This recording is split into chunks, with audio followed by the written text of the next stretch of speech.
Performance on the water, all teams are judged beginning with the way the crews set up all their equipment. It takes a lot of support people to effectively prepare for this performance. Each team has only 20 minutes to set up or points are deducted. All of today's competitors are amateur performers and members of ski clubs. Now, none are compensated for their performances, and the shows are free to the public. These kids really do a great job. Let's take a look at the various disciplines now and what we should be looking for. And look at this cutie. This is a good one, illustrating as far as age is concerned. Renee Wadnell, 6 years old, any age can participate in show skiing. What are the judges looking at this event now? The swivel ski. Generally, judges are looking for the young ladies, straight leg, straight arms, and graceful arm and leg movements. In swivel skiing, the binding moves either 180 degrees or 360 degrees. Adagio doubles, very similar to ice skating, except for one item.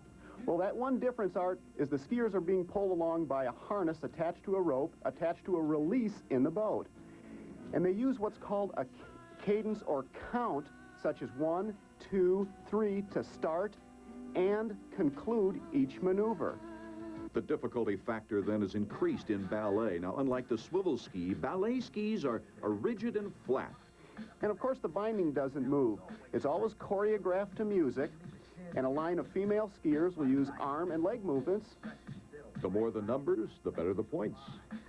Positioning and flow is also very important. And of course, they can put the rope between their legs to free the hands up to work in unison. Mark, I can only imagine the hours of practice it must take to get this coordination down. Well, girls generally spend a great deal of time at the ballet bar and in rehearsals practicing ballet and jazz dance and so on.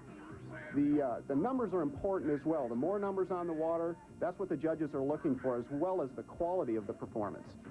And no matter what the conditions of the water, Mark, those smiles have to be there. They sure do. The boat driver has a lot to do with it, too, because the patterns are very, very important when you're pulling that many skiers.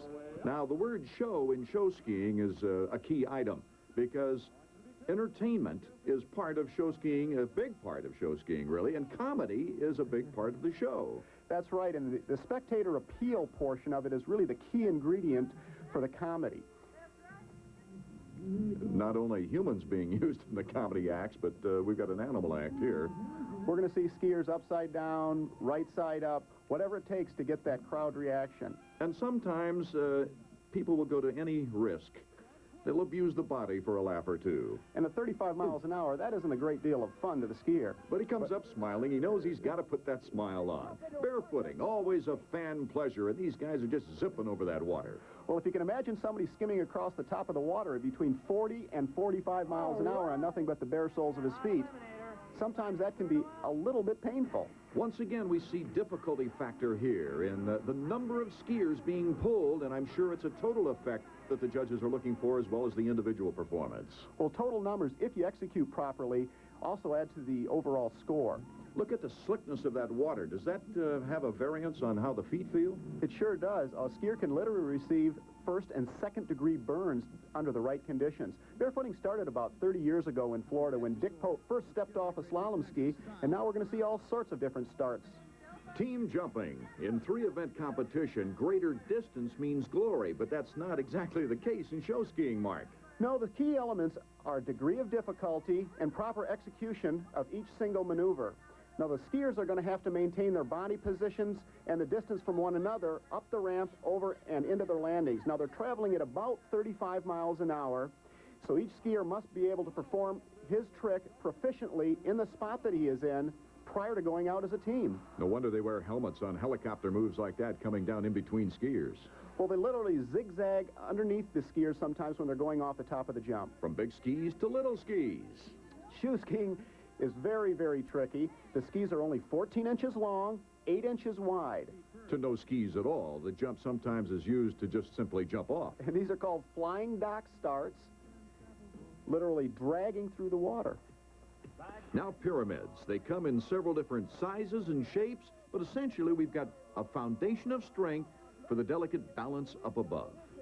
Well, there's vertical pressure on the skiers below. The center guys are really the keys, but also on the outside, there's horizontal pressure. There's pressure to the outside skiers, and they must maintain their position, actually pushing to the inside with their knees.